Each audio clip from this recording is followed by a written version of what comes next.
All right, so welcome everybody. We are super excited to see Hardy Smith here today. I have his presentation up. We're going to go into presentation mode in just a second. So please give a warm welcome to Hardy. And thank you, everyone. Thank you for your patience. A little tech work here on the fly. Um, Lauren, I once you shift to presentation mode for the now, let's just if I can advance it, doesn't look like I can. So let's just go old school. If you would please be my clicker, Absolutely. I and am I'll the just ask you, please, next slide, please, old school. Let's do this. All right, we're good to go now. Ready? Yeah, so welcome Hardy Smith to the group, to the NJ Environmental Fundraisers Gathering. And today we're going to talk all about board members and these fundraising expectations in the world of reality. Welcome, everyone. And I think we're going to have a fun, enjoyable conversation this afternoon. And certainly would like to take advantage of the chat platform. So, your all questions are invited. If you've got commentary or even rebuttals that you would like to offer, please just jump right in there. Um, so to help kind of set the frame for us and help me better understand you, I know the overall arching umbrella is in about the environment, and thank you, by the way, for taking care of the rest of us. But what specific environmental cause are you advocating for? Are you raising funds for? If you would just add your specific cause in the chat.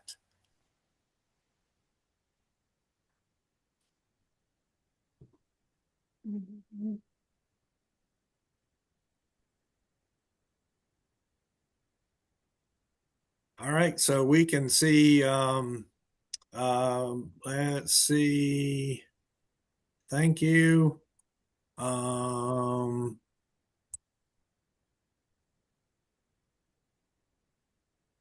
I'm seeing folks added. They've joined the meeting. Okay, county park system, land preservation, sustainable agriculture, forest restoration. Okay, great, and environmental education and school programming. Oh, terrific! All right, thanks for sharing that, and that helps me in forest restoration, uh, human resources, in the social enterprise leadership area. So thank you all for being here. Now let's go for round two. Um, who is among our audience this afternoon? Who is challenged with not having board members meeting fundraising expectations? If you've got that challenge, if you just hit the raise the hand if you'd like.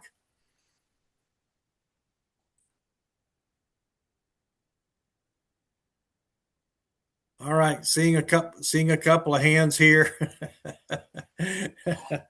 Okay, good emojis there.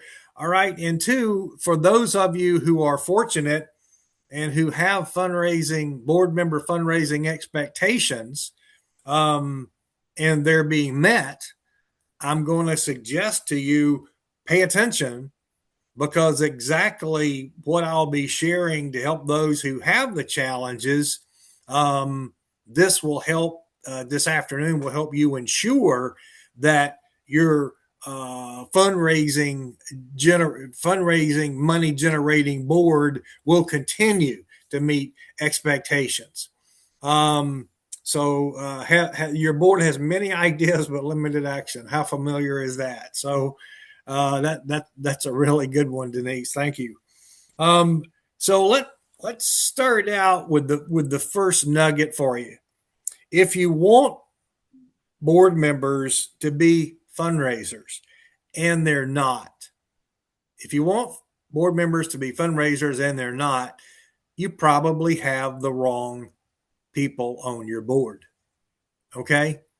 And that's where so many organizations in the nonprofit sector uh, really fall short. They have an expectation, but they just don't have the right people who can deliver on that expectation. So we really have to, if we want to get to the root of all of this, we really have to start in the beginning. So I'm going to share with you. So next slide, please. I'm going to share with you this afternoon two action items, two action strategies that you can take. They're coming from my book, Stop the Nonprofit Board Blame Game, that will help you create a board of successful fundraisers. So, action number one, next slide, please. Action number one is to be intentional with recruiting your board members. Now, here's what happens. Unfortunately, I've seen this way too often, Lauren, is we know when our board slots are going to come up for renewal. We know when replacements are going to be due. And most cases, unless it's an unplanned vacancy, we might know a year in advance, maybe 2 years in advance. But we don't spend time looking at who those potential replacements are going to be. And we find all kinds of excuses. We just put off, and we wait till either the election of board members or that annual meeting, however your process works. But we wait and we put it off. And then, so we're really in a situation, I see this all too often, we're stuck. We're in a place where we're stuck and we're really reaching out to grab whoever we can grab because we have to fill the slots, right? So, well, does anybody know anybody? Does anybody have a friend? Well, I know Hardy. He came to the last fundraiser. Oh, well, he'll be a great board member for sure. Maybe that's not exactly the board member that you want just because Hardy came to your last fundraising event. Do the work necessary that it takes to get the people that you need and be intentional. Think in advance.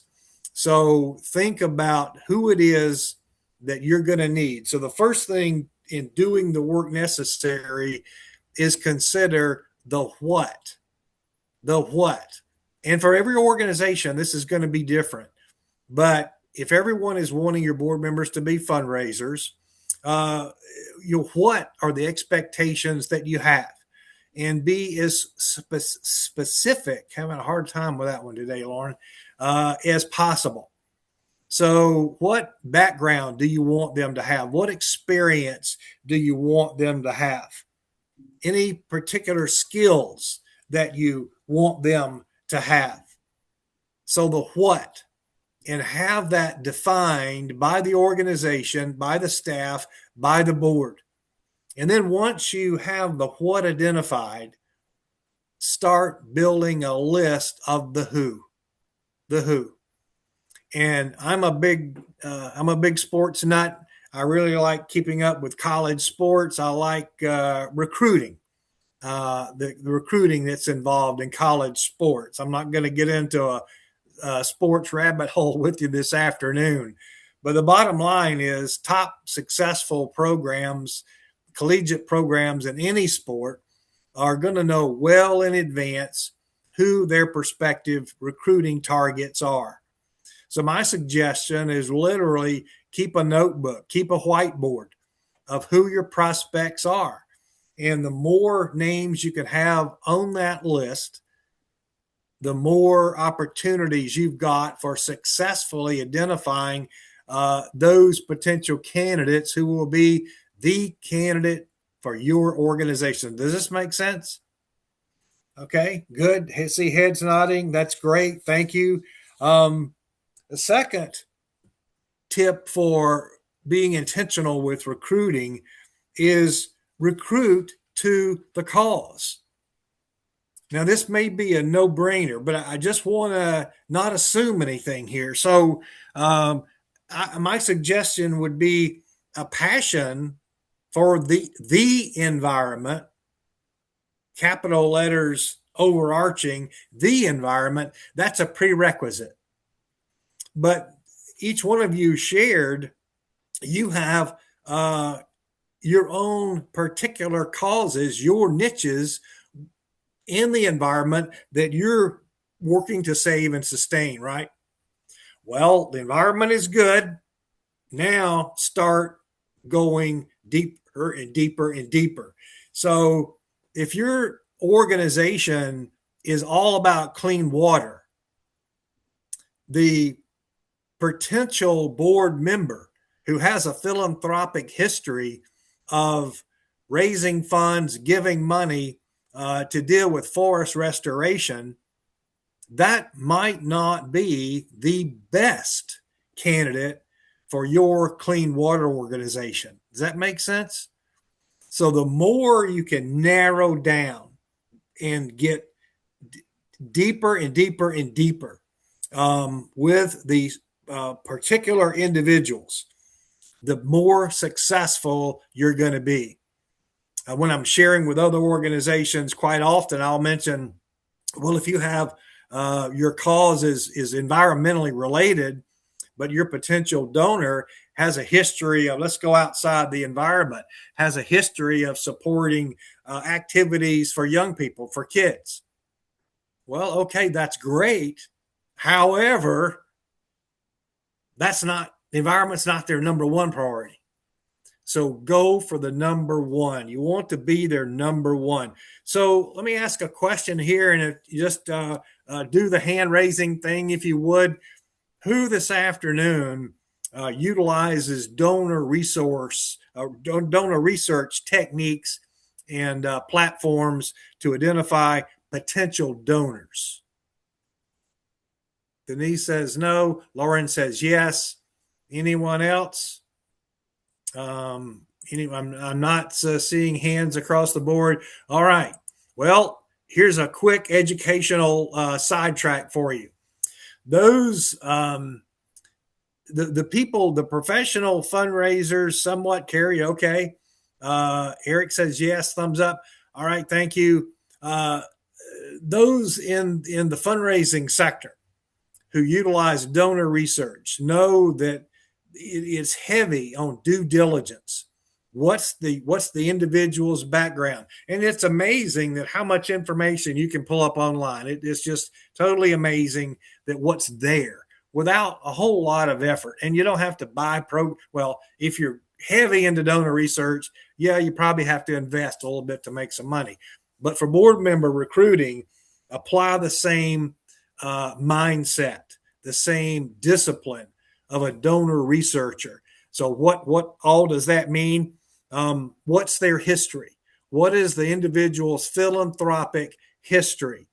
And you can run those. And in today's world, the use of AI platforms, I'm just going to say, I know there's multiple platforms. I'm just going to use ChatGPT as one platform, just as an example. But I can run with a name, an address, a title. I can probably find Lauren Swern's philanthropic history. And I can ask ChatGPT. A little freaky, but it's all there. Or a Google search, old school Google search. I mean, it's amazing at what's out there. So do the same work, do the same due diligence, do the same research. The more you can quantify your potential board members as a board member, as a fundraiser, the more successful you're going to be. Who do they give to? Again, the different causes, narrow that down. Who are they involved in? What organizations are they actively involved in? Are they involved in the Society for New Jersey Forest Restoration? if there is such a society. Okay, well, if they're involved in that, all right, you're really, really starting to get to a hot prospect. Um, Another thing to consider is your prospect, do they have a philanthropic history? Okay, yes, they do. That's good. But are they overcommitted? Like if a board member is already a board member of 5 other organizations, your potential board member is a member of 5 other boards where fundraising is an expectation. How realistically, how many other organizations can they support? And are they willing to support? And here's another thing to consider. Um, Hardy's on 5 other boards. You want me to be on your board, Denise? And would I be an awesome board member? I might, but, and do I have a history of giving and raising money? Yes, I do. However, every single time, whatever organization I'm a part of ask me to raise money, where do I go? Where do I go? I go to my friends, I go to my family, I go to my customers, I go to my vendors. I'm working my contact list, right? Well, just because I'm on another board, how many times can I go back to those same funding sources? Does this make sense? So just because I've joined another board, do my all my contacts feel obligated? Just okay, he's on another board. Let's get the checkbook ready. Start writing. Well, that's what happens. So I'm suggesting by doing a little more work, being a little more intentional, go for who the prospect, the board prospect, fundraiser prospect, who will make your organization their number one priority. So in a relationship, do you want to be the number one person in the relationship, or you want, oh well, I happen to have some really close relations, contacts, connections with a few others. You don't mind being my third or fourth in line? Well, no, you want to be the number one. So just go a little deeper, and your number one is there. Your number one is there.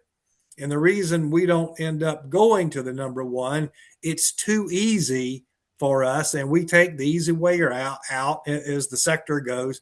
We take the easy way out and finding, oh, well, here are the people who give money. It's just a no-brainer. Let me just go to them, either the individuals, the foundations, the corporations, and we're just hitting the same people that everyone else is hitting. Is this being helpful so far? All right. Being intentional with board recruiting. Okay. Here's the next one. Next slide, please. Another fundraising board member recruitment tip. Remember this as far as qualifying your board prospect. Every zero requires a different level of donor. So if you're looking for someone to contribute $50, well, that's the cash bowl, that's the change bowl at the checkout counter, or it might be buying a raffle ticket or a dinner ticket or something like that. The $500, okay, it's going up a little higher. The $5,000, oh, maybe you're the sponsor of the gala. $50,000, you're the underwriting sponsor of the gala. $500,000 and you're helping fund a whole new building or a learning center, or $5 million and now you're buying a whole forest. So understand each zero requires a different level of donor and a different level of fundraiser. And just because you've got an extremely passionate board member for your cause, if their ability to raise money is at the $50 level, that's nice, but that's not going to help you get to a $5 million forest restoration project. Does that make sense? So this is why it's so important to understand and identify what it is you're looking for and then the who. But every zero requires a different level donor. All right. Any questions so far on being intentional about recruiting board members? Any questions? Please just raise a hand and you can unmute and just ask if you'd like. I'll ask a question. Turn my camera on. Sure. Adrienne Novak with Grow Green Morristown. So we're the Sustainable Agriculture Group. Thank you. And farm education and organic food, natural foods for kids and all that good stuff. And, our board is very committed, diverse backgrounds, but, very locally active, that kind of stuff. Kind of like what Denise said, lots of ideas, limited action. I don't think we have really recruited with the foresight looking into, their personal giving. Obviously, there's a range of income levels amongst them. But they're people who are personally, dedicated to our cause, maybe have been in the school system that we're affiliated with, or and so I hear what you're saying. The ability, we've got folks who can tap the $50 people. We've got folks who can tap kind of the $500 people. That's maybe a couple of contacts into the corporate world, which get us closer to that 5,000 number. Okay. And I'd love to just hear, how do you find those folks? I guess it's the donor research you're talking about, and doing that kind of diligence. But I know Denise is going to smile at this. It's me. And, a couple other, our board president or two, in terms of searching all these people, if, I'm writing the grants and I'm trying to run the campaigns because our community is really heavy in like that 50 to 500 donor range. So I would love to have a board member, at least for the first, three or each dedicated to that first 3 or 4 levels. I'm not even going to bother with the upper ones. So what's, how would you suggest trying to work it in that way to sort of designate different board members at different levels? Again, our employee, we have a very small staff, so kind of harder to also get this message to the existing, with the existing board presidents have to kind of get on board with that. And they might not necessarily share that, board is our fundraisers. I don't think they really think of themselves as our primary fundraising tool. As a development manager, I know they should be. It'd be nicer if they were. I don't think they see themselves as their as that being their purpose primarily. And Adrienne, is that correct? Adrienne? Yes. Yep. Adrienne, thank you for sharing.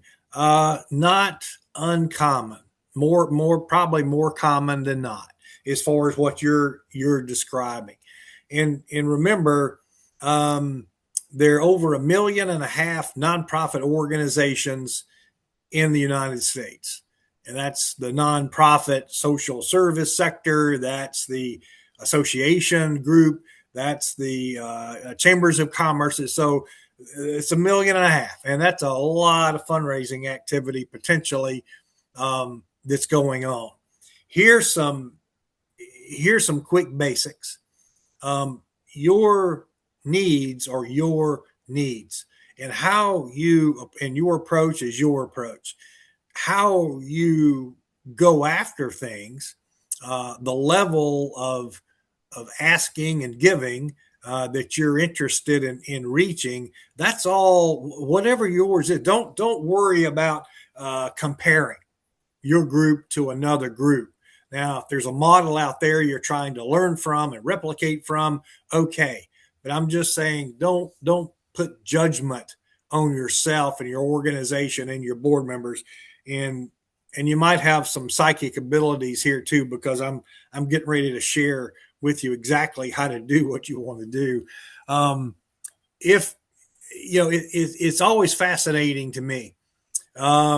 Okay, we need to raise some money. All right. Well, number one, let's go write some grants. Let's get some of that grant money because it's all free. And all you have to do is have enough competency to fill out the paperwork and go down to the money warehouse, load the truck up, and fill it up, right? Well, everyone on this call knows that's not exactly the way it works. So, in the world of grant writing, if it works for you, that's great. If you're good at it, that's great. If you're getting the results that you want, that's great.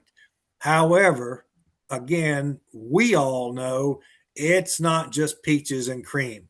There can be so many strings attached. There's so many challenges with grants, especially today.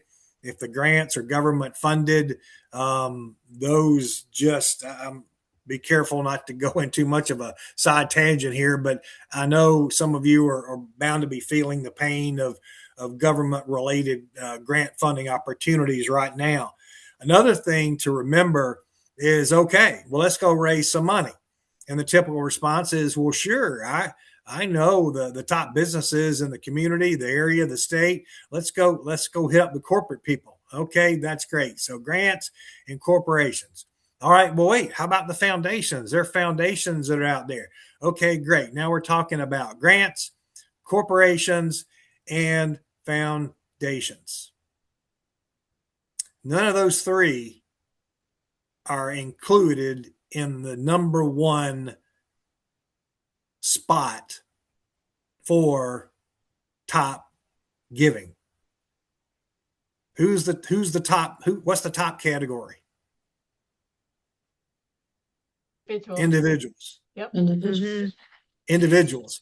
So individuals, it means relationships, and relationships take time. And a lot of times, board members can get a little bit antsy. Well, we really need to raise some money quick. We don't have time to develop relationships. And why aren't you in your office? Why are you always out talking to people? Why are you going to meetings? Why are you oh gosh, Denise feels this pain. Why are you out there going to see different people? That's where the money is. But so many people on the board side don't, and a lot of senior staff don't get it. They do not understand what your world as a professional fundraiser is like. So let's get back to the board members. So board members who maybe you've got that $50 person, that $500 person, Adrienne, okay. But what about, that's their individual capacity, but what about their connections? What about their network? So what if they can deliver a $5,000 donation because of their longtime classmate who is now independently wealthy, won the lottery last week, or whatever it is?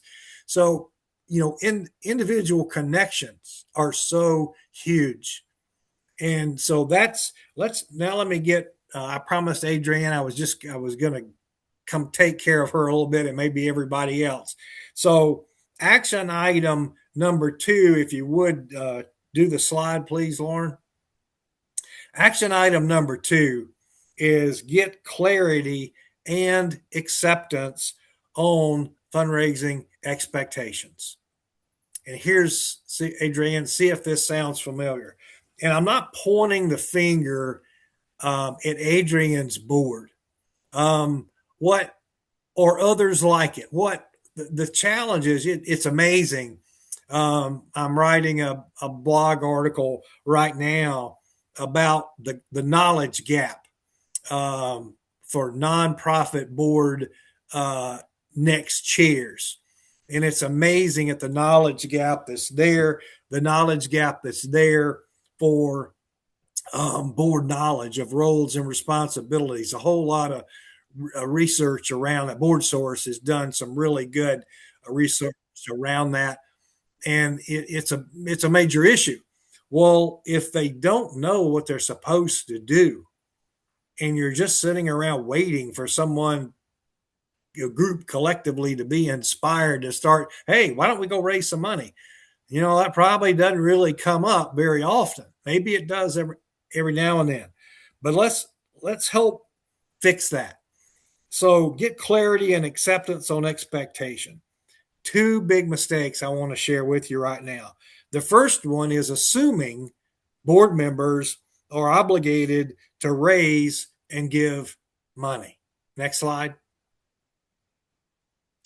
The sector really treats our board members like they're our nonprofit ATMs.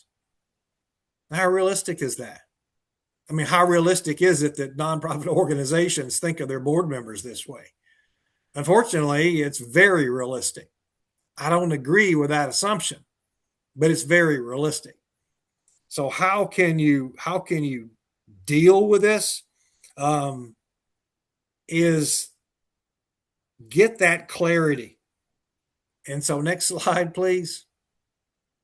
You do what I talk about in the book, my book, Have the Money Talk. And what is the expectation? Is the expectation around getting? Is the expectation around giving? Is the expectation around a combination of both?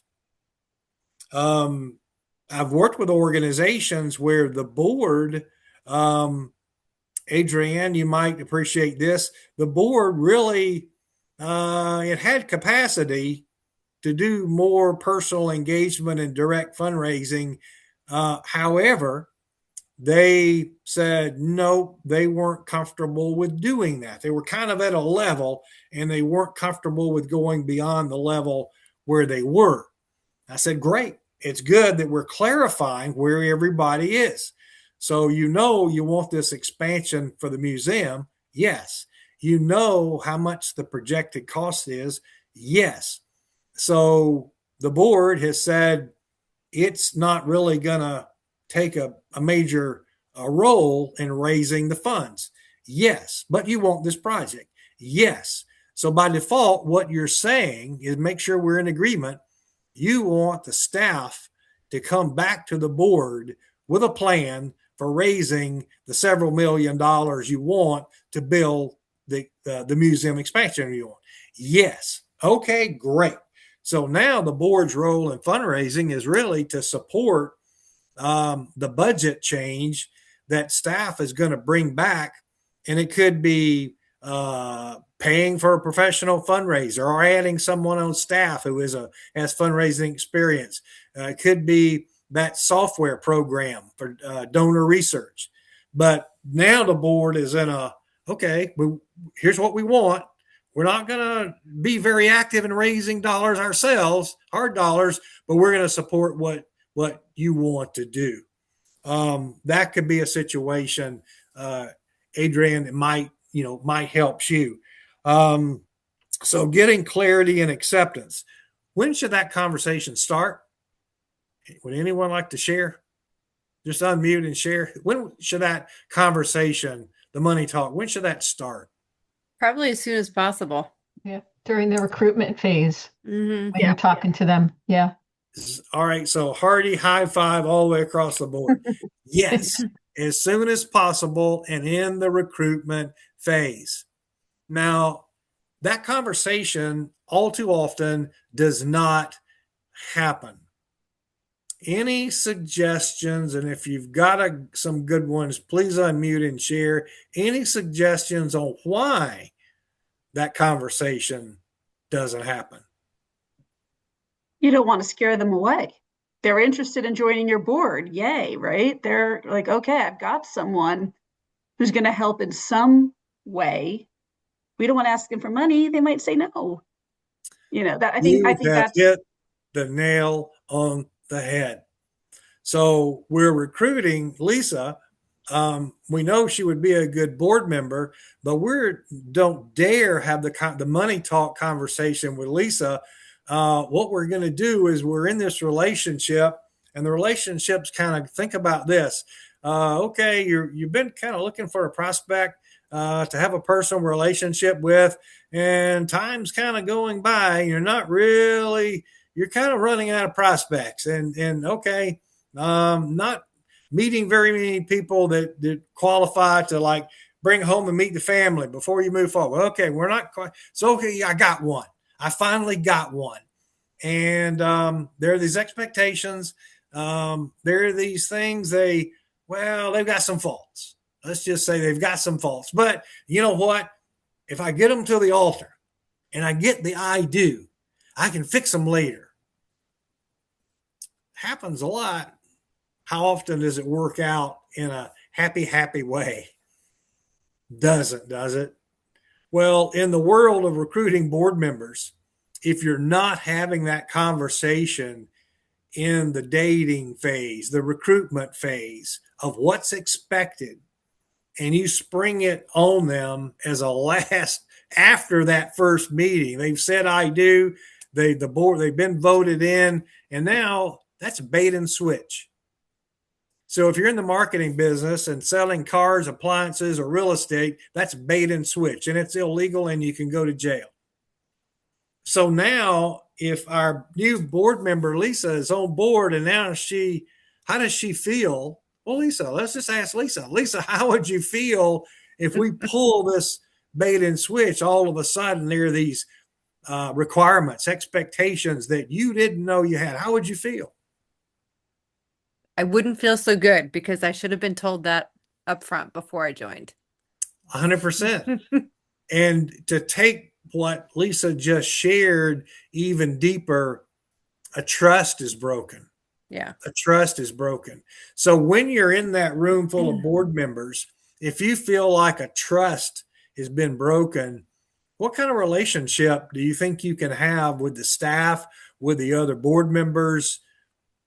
It's just hard to repair. Hard to repair. There's no coming back from it. And what happens is you turn off. So now we've lost a very good board member.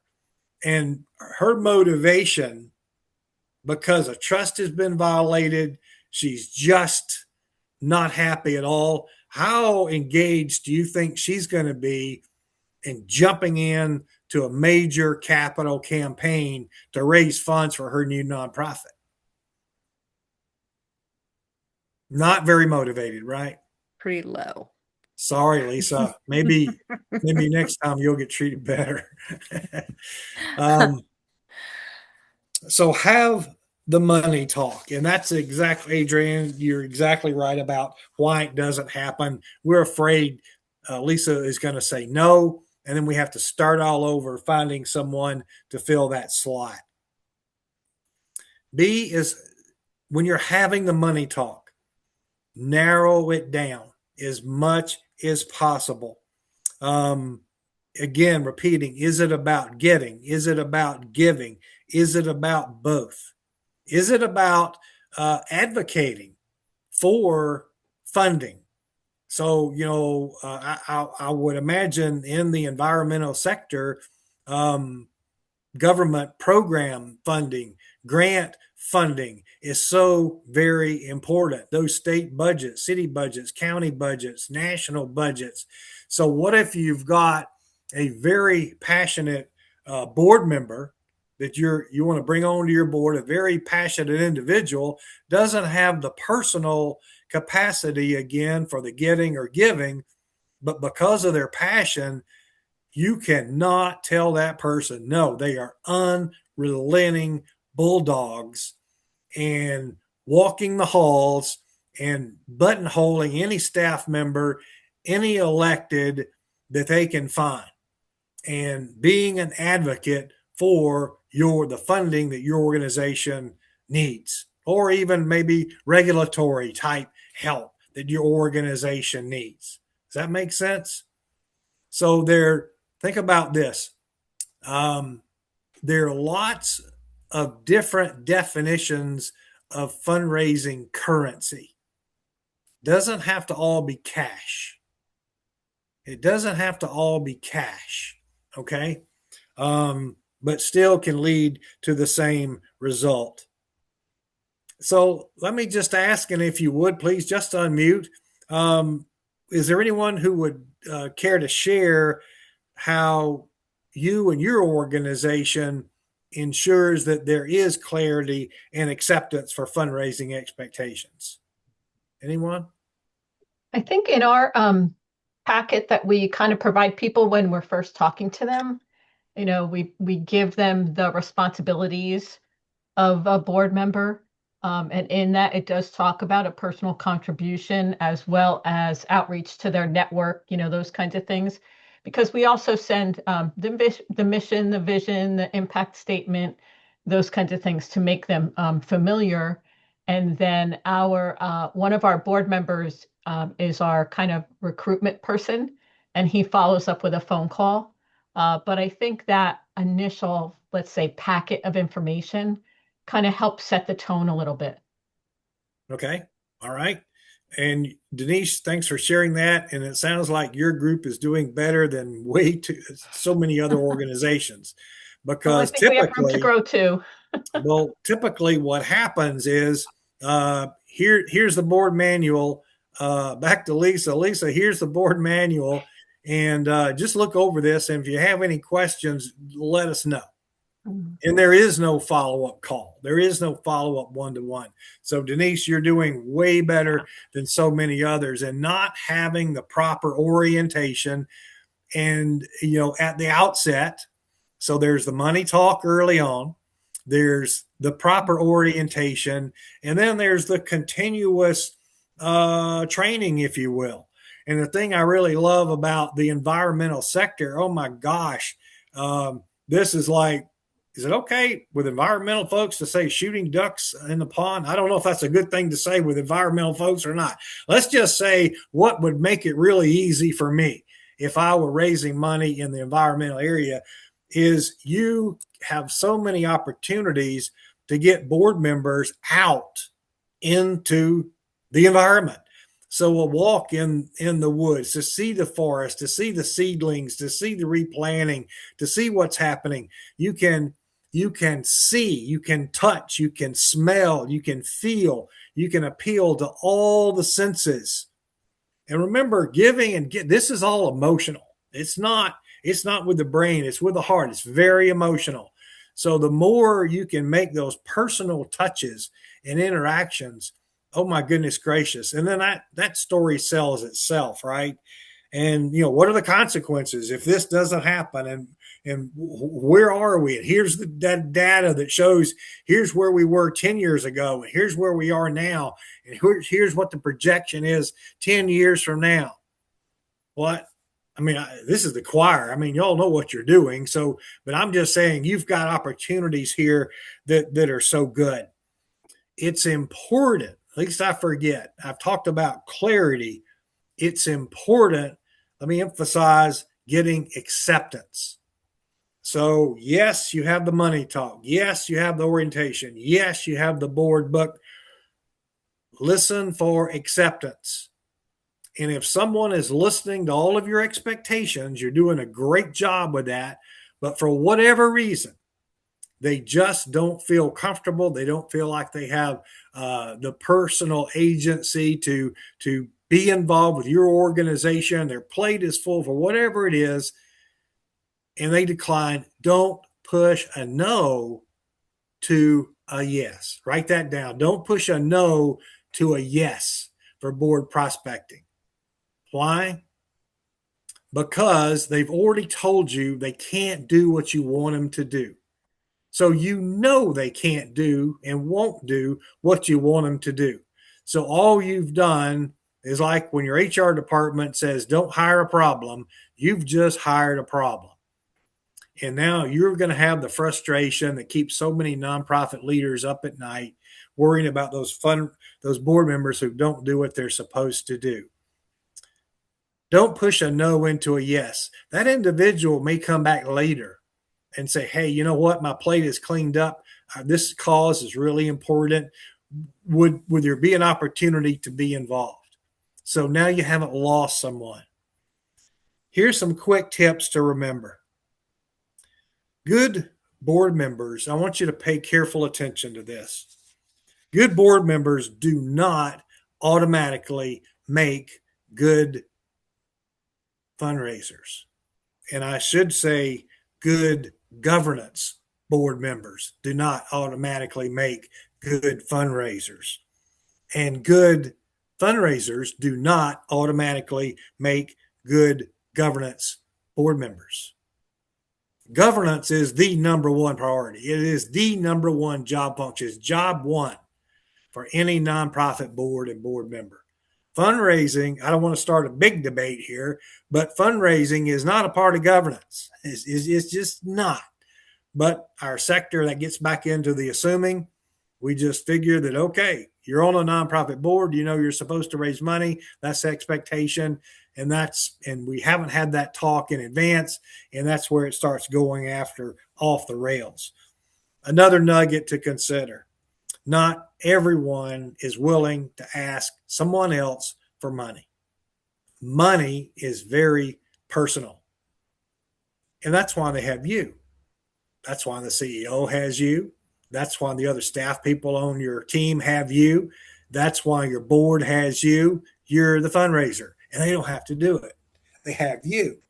Okay. So not everyone is comfortable with asking someone else for money. So just recognize that. That's all. And here's the next slide, please. If you want fundraisers, get fundraisers. Recruit with intentionality. Have the money talk. Quantify, qualify your board prospects, and get fundraisers. Last slide. Here's a bonus tip. Use your organization's planning as an engagement tool. So when you're having your annual or biannual, whatever the frequency is, strategic planning for your particular organization, just put all effort into getting the board members into the planning process. It does not count on what I'm suggesting, does not count. Staff writes the plan, gives it to the board. In the plan, it says board members are going to do fundraising, and you give it to the board at the meeting. The board says, sure, sounds great. The end. And nothing ever happens, right? It's not their plan. They did not commit to doing anything. They just approved the plan. To get them to deliver on the expectations, if they help write the plan, my good friend, Dr. Jack Hawkins of Troy University, Chancellor of Troy University, told me years ago, Hardy, if they help bake the cake, they own the cake. So if your board is involving with setting the strategic goals, if one of the strategic goals involves raising money, well, they've identified that. And then in the planning session conversation, how are we going to make that happen? Here's what we'd like to have the board do. Board members, are you okay with this? Not okay with this? But now they're in the plan. Is this making sense? Use planning as an engagement and commitment tool. Building support for fundraising needs and the board's role for making it happen in the plan will help make that dream a reality. Are there any questions that you might have in the time we have left that we haven't covered? Anyone? Can I ask a question? Sure. So your first point was to make sure that your board members, their number one priority is, say for us, forest restoration. But if we have 10 board members whose number one priority is forest restoration, doesn't that decrease our circle of, because most of them are probably going to know most of the same people. Kristen, Yes. right? Yes. Kristen, that is awesome. So here's like a virtual high five to you. That is awesome. And I've been in conversations with several groups in the last several days where there's starting to be some interest in what we would call outside board members. So kind of maybe from outside the industry, the association, or in particular, these are associations outside the particular industry the association represents, and just a different mindset. So yes, again, it's your organization. So find what works. And then if everyone is involved, as you say, in this particular cause, maybe there are different areas that they've been involved with, different levels of expertise, different either educational backgrounds or different um, practical experiences they've had. They might have been involved. Someone might have been involved in a major reforestation project. But there's probably going to be ways that you can go deeper. Even though everyone looks alike, sounds alike, they might not think alike. So just kind of work it Okay, with what works for you. Does that make sense? it does, yes. And you might think about what's a related but outside your particular cause, but outside the area, but related. Mm-hmm. Okay, thank you very much. Well, you're I welcome. just I just have a comment more than a question. I think that sometimes, as you did say that it doesn't always have to be cash. And I think that I just had this conversation with someone the other day. I'm on a board, and I was actually chosen to be a mentor to a new board member. And the Okay. conversation we were having is that not everybody can write that $5,000 check, Mm-hmm. but we can be worker bees. That's what we were calling Sure. ourselves. We're the Sure. ones who are going Sure. to volunteer for the events and the golf Sure. outing and the Sure. whatever, getting auction Sure. items. And so certainly, those board members are valuable to us as well to step 100%. forward and serve as a volunteer. And then I think I may be a little bit luckier than some of the other folks here in terms of seeking people who are connected to that mission. Because when I look at the county parks and our nonprofit, there might be someone who has a young family, so they're interested in the parks because they want to bring their kids to activities. But Right. there might be a mountain biker, who wants to be Right. sure that the trails are accessible. Right. So I also get your point about, the mission is the focal point, but there might be like a secondary circle of folks who connect to it. I like your term secondary circle, Denise. Secondary circle. Yeah. If it's okay, I'm going to borrow that. And also, too, back to Kristen, and think about forest restoration. So, what have you got to have for forest restoration? You got to have land. So Mhm. maybe someone is involved um, in another group that's a land preservation group. Maybe another person involved is involved with conservation easements, but Mhm. land acquisition, land conservation. So all of a sudden, what about a synergetic partnership that two different areas, all very important, connected obviously to protecting the environment, but all of a sudden now, thanks to Denise's circle of secondary relationships, all of a sudden you're pulling people together. Now you're expanding relationships. How does that sound, Yeah. Kristen?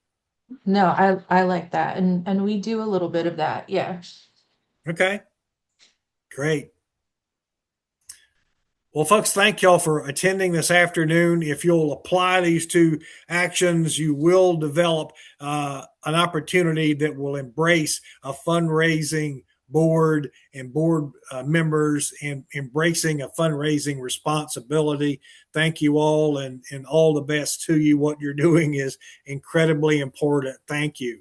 So, Lauren, I'll turn it back over to you.